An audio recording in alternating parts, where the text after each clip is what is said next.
Modern history remembers the Roman legionary as an unbreakable brotherhood. We picture men fighting shoulder to shoulder, relying on iron discipline to conquer the world. But courage is a fragile resource. When an army operates hundreds of miles in foreign territory, exposed to the harsh elements and surrounded by hostile forces, a commander cannot rely on bravery alone to keep his men in line. The reality of an ancient deployment was deeply precarious. Looking at the sprawling footprint of these legionary ruins shows how vulnerable they were.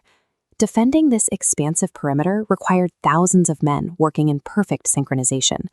If a single exhausted sentry fell asleep at his post in the dead of night, he could let an enemy force slip over those walls and slaughter the entire camp. A simple reprimand or loss of rations wouldn't prevent that kind of catastrophic failure.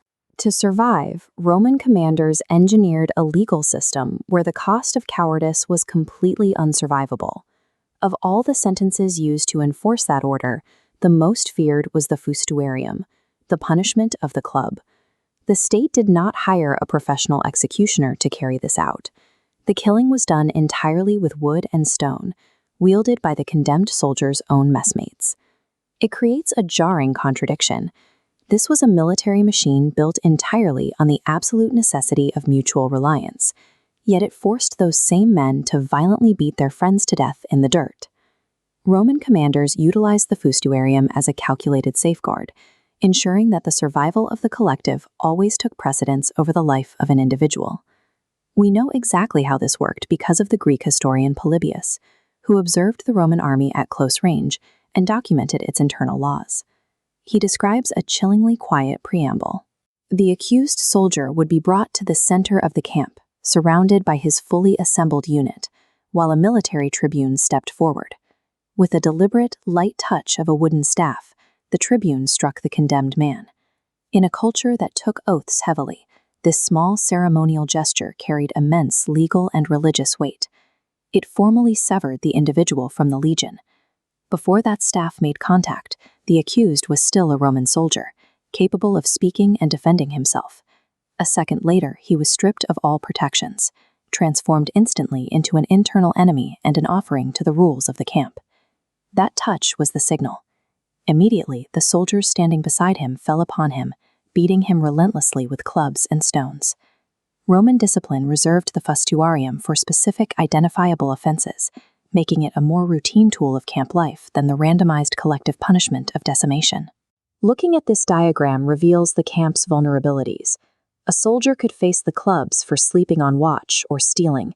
When a sentry neglects his post, a single breach cascades inward, forcing every man to face the consequences, breaking the legion's faith.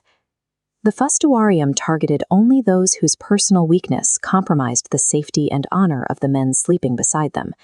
Which brings us back to the executioners themselves. Why force the legionaries to do the killing, rather than assigning a dedicated state official? Roman commanders deliberately weaponized peer pressure. By forcing a sentry to destroy its own, the system irrevocably bound every surviving soldier to the rules. Every man who raised a club over a former comrade internalized a brutal lesson.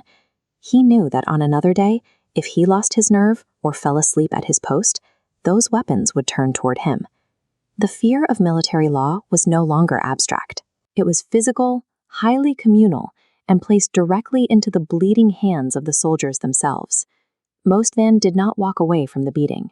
But if a soldier miraculously survived the initial assault, his punishment wasn't over. He was permanently banished from the camp. He was condemned to a state of complete social death.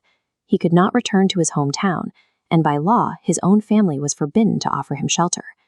The Roman legion operated on a strict social contract, symbolized by the heavy standards they marched beneath. In exchange for pay, status, and citizenship, the state demanded absolute submission to the whole. The legions projected immense power outward, precisely because they maintained an internal psychological ecosystem where indiscipline was treated as a far deadlier threat than any opposing army.